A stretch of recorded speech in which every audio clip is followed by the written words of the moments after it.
Oke teman-teman sebangsa dan sepengaritan, bertemu kembali bersama Mr. Rompong. Oke teman-teman, di sini Mr. Rompong akan jawab beberapa pertanyaan yang masuk ke WA Mr. Rompong yang seputar dunia peternakan ini.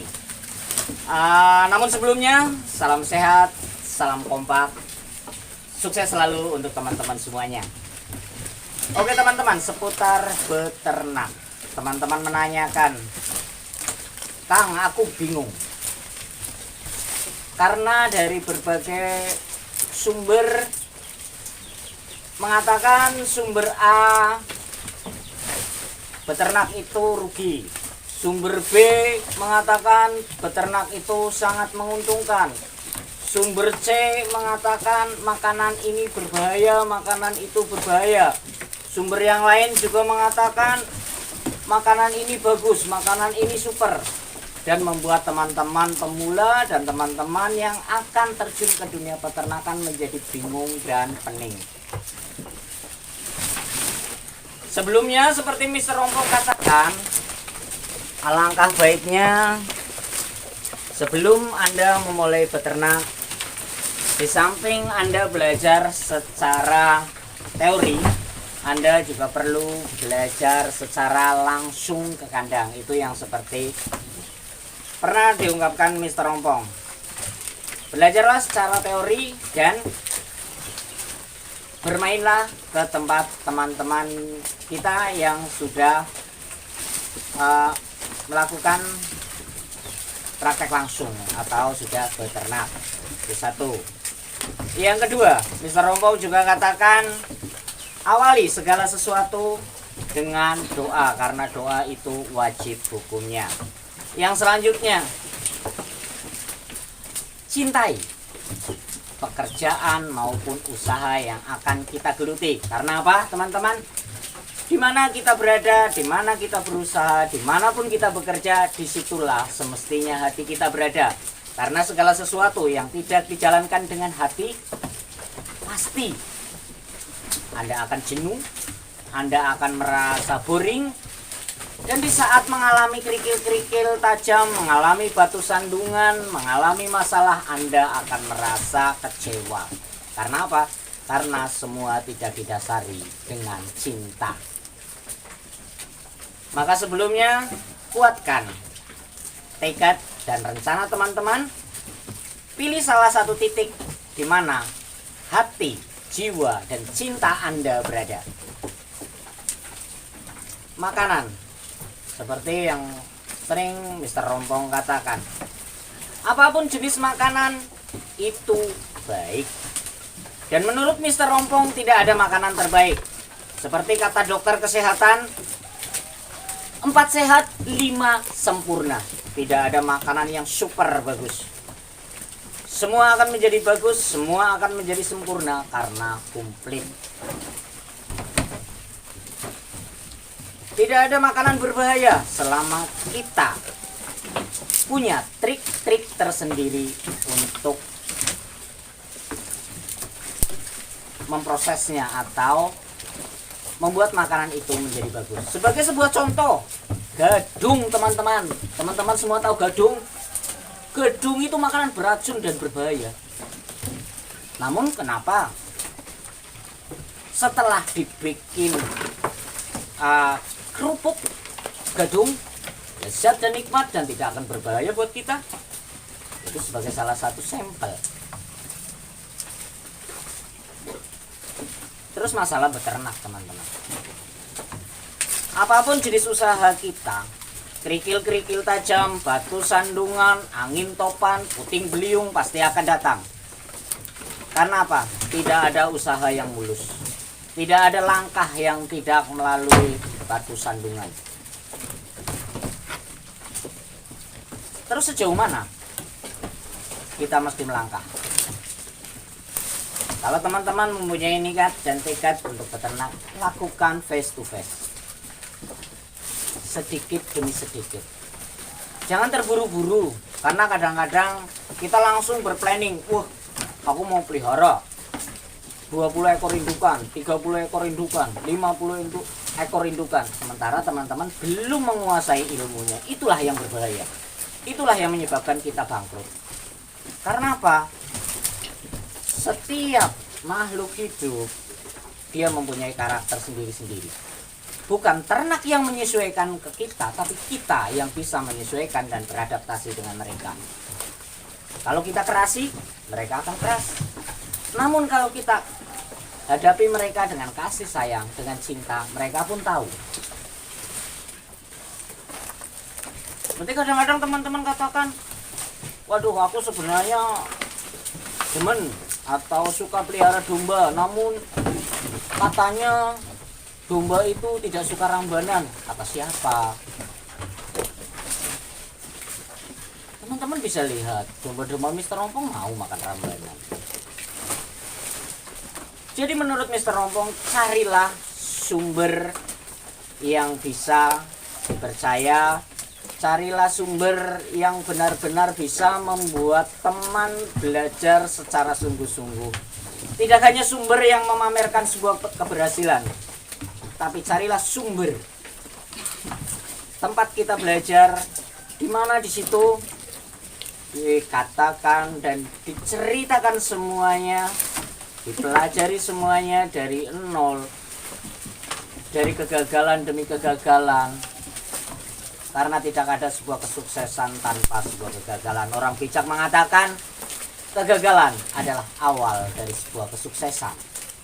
Karena dari kegagalan itulah kita bisa belajar. Karena ilmu yang paling luar biasa kita dapatkan adalah dari kegagalan itu. Kenapa Mr. Rompong berkata seperti ini? Karena Mr. Rompong juga sering kali mengalami kegagalan itu.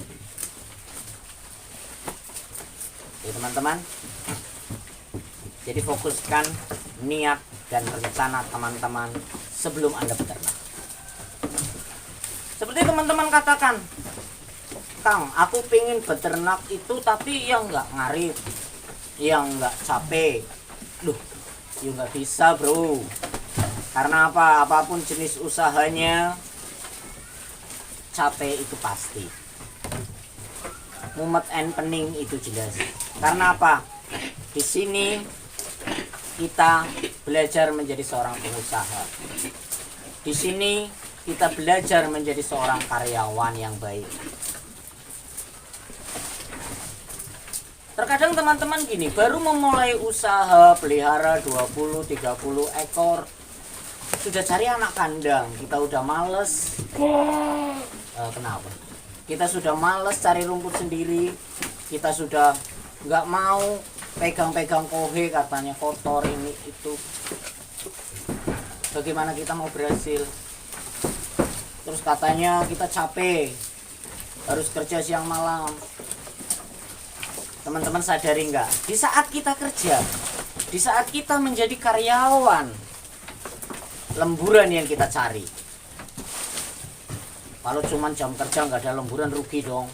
Kenapa di saat kita usaha sendiri, kok kita merasa capek di saat kita mesti lembur? Di saat kita usaha sendiri, kenapa kita mengeluh di saat kita banyak pekerjaan? Karena apa? Kalau kita berusaha hanya satu titik, tidak ada sumber lain. Seperti teman-teman tahu, orang-orang sukses karena dia banyak usaha. Karena dia bisa memanage waktu demi waktu, menit demi menit. Dia manfaatkan waktu itu semaksimal mungkin sehingga dia bisa sukses. Begitu juga dengan teman-teman. Jangan teman-teman mengawali sebuah usaha karena kalkulator. Maksudnya apa? Teman-teman perhitungan langsung di kalkulator secara teori.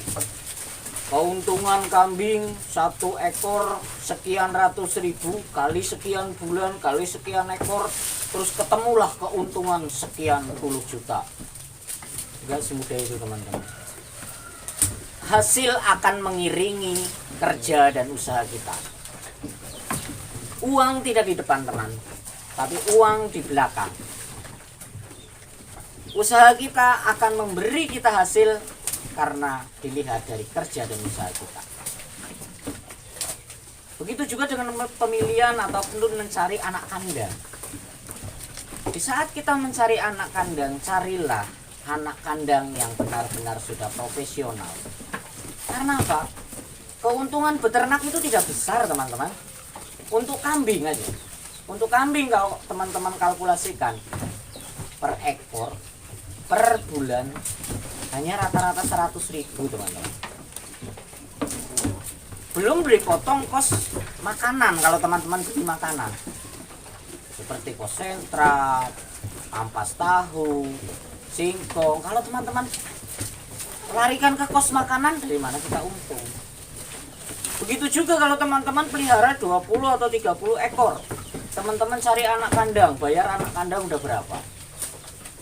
Di situ juga perlu kita perhitungkan. Makanya kenapa? Ada yang mengatakan sumber beternaklah dengan benar-benar full time. Apa ya? Jangan lirik kiri kanan, ya benar.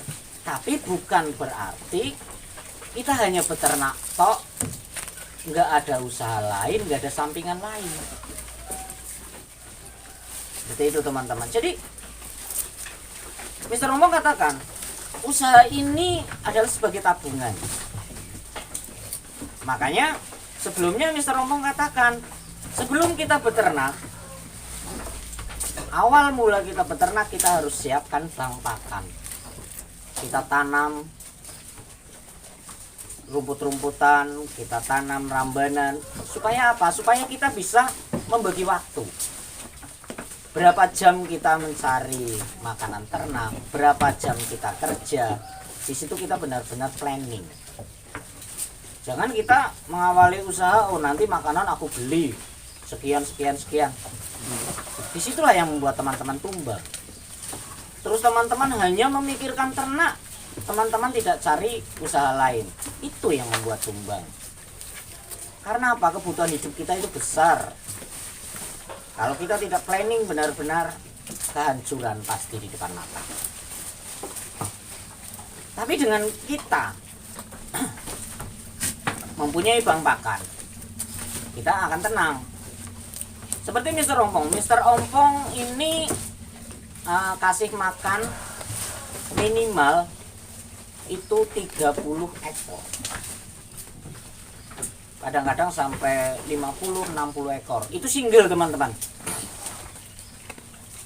Tidak ada bantuan dari yang lain.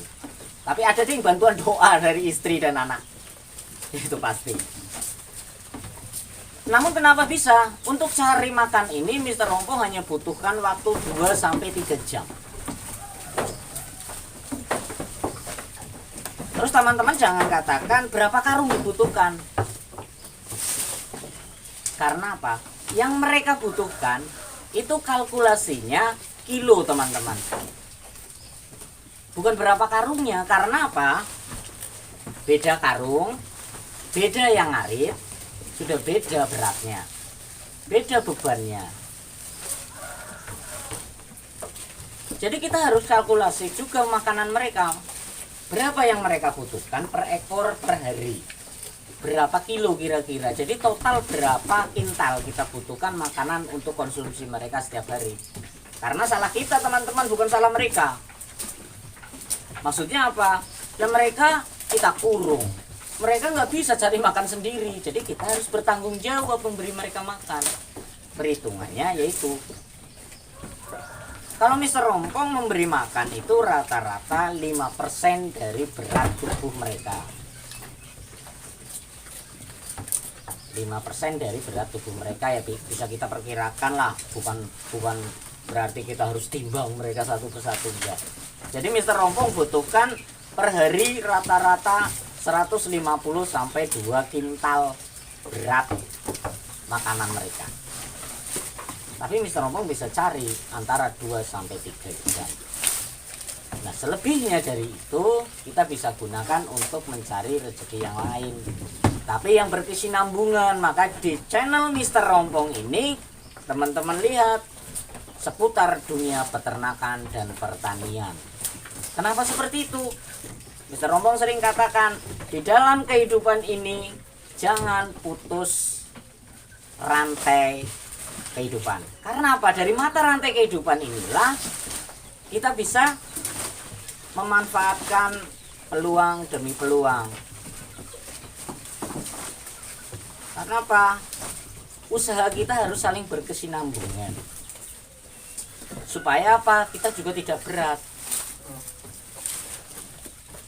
Carilah usaha yang saling mendukung. Seperti Mr. Rompong katakan di video sebelumnya, di situ ada tanaman rumput, di situ ada tanaman pohon pisang. Apakah saling berkaitan? Iya, saling berkaitan. Karena apa? Dari pisangnya, seperti misal teman-teman sewa lahan. Kalau teman-teman tanamin pohon pisang dan dirawat, dari buah pisangnya ini bisa nanti untuk nutup sewa lahan. Seperti itu. Terus dari bunganya pisang, teman-teman bisa buat keripik. Dari batangnya juga, dari bonggolnya juga. Akhirnya apa? Di sini usaha yang berkesinambungan. Untuk pupuknya teman-teman bisa gunakan dari kohe kambing ini. Untuk semprotnya teman-teman bisa gunakan dari urin kambingnya. Jadi inilah usaha yang saling berkaitan. Makanya Mr. Rompong pernah katakan jangan cuman mengandalkan hasil dari satu titik ternaknya ini. Jadi semua usaha pasti akan membuahkan hasil. Seperti ada sumber mengatakan gedebuk pisang itu tidak baik untuk konsumsi ternak. Iya, kalau berlebihan, kalau terlalu over. Mr. Rompong pakai gedebuk pisang ini sudah 4 tahun teman-teman. Dan untuk pemasaran Mr. Rompong nggak pernah dilarikan ternaknya ini langsung ke pedagang, nggak pernah teman-teman. Langsung ke konsumen. Tapi tidak pernah ada konsumen yang protes, Mas. Di rumennya ada gumpalan ini, gumpalan itu yang menyebabkan tidak gemuk. Tidak pernah ada komen seperti itu. Justru mereka malah berlangganan. Sekali mereka ambil untuk akeko, untuk korban dari tempat Mr. Rompong, pasti selanjutnya akan kesini lagi. Mereka suka berlangganan. Terus kenapa? Kok saat ini kan lagi kosong ya, hanya beberapa indukan. Dan kok kelihatannya kurang gemuk-gemuk. Karena apa? Untuk indukan ini, kalau kita terlalu genjot makanan, kita terlalu over memberi makan, akhirnya apa? Mereka akan majir teman-teman. Beda kalau untuk penggemukan, untuk anak-anaknya yang sudah siap digemukan, kita bisa genjot makanan untuk mereka supaya cepat gemuk. Karena kalau untuk penggemukan kita larinya ke daging. Kalau untuk indukan ini, kalau kita genjot, mungkin orang memandang akan senang, wih gemuk, gede-gede. Tapi resiko di kita peternak, ternak kita biasanya majir. Dan teman-teman kalau mendapatkan ternak yang majir, akhirnya bingung sendiri. Jadi trik-trik itu juga harus kita pakai. Oke, seperti itu teman-teman ya. Jadi untuk teman-teman jangan pening, jangan bingung. Karena berbagai sumber mengatakan yang saling bertolak belakang, akhirnya teman-teman stres. Maka saran Mr. Rompong, carilah sumber yang bisa dipercaya. Carilah sumber yang tidak hanya memamerkan sebuah keberhasilan, tapi carilah sumber yang benar-benar menuntun dan menemani di saat Anda mengalami masalah, di saat Anda mengalami kesuksesan. Seperti orang bisa katakan, cari teman itu gampang, tapi cari sahabat itu susah. Begitu juga dengan sumber informasi yang teman cari. Oke, seperti itu teman-teman. Untuk seputar peternakan ini, untuk seputar rencana yang ada di benak teman-teman, supaya teman-teman kembali bangkit, kembali ada niat, kembali ada rencana. Siapkah aku menjadi seorang peternak? Siapkah aku terjun ke dunia peternakan? Karena apa? Di saat kita beternak, di saat kita kembali ke desa, beternak, bertani, Tidak harus kita belepotan, tidak harus kita, karena apa, petani itu kita bisa menggunakan sistem petani modern. Dengan sistem ya seperti itu, bagaimana kita bisa memproduk barang kita bisa memasarkan barang kita sehingga kita tidak terjerat sebuah ikatan perdagangan yang akhirnya membuat kita hancur karena harga dipermainkan tengkulak. Oke, tetap semangat, sukses selalu untuk teman-teman semua, dan jangan lupa iringi setiap kerja dan usaha teman-teman dengan doa, karena doa itu wajib hukumnya. Salam ngarit, sehat selalu untuk semuanya. Bye bye.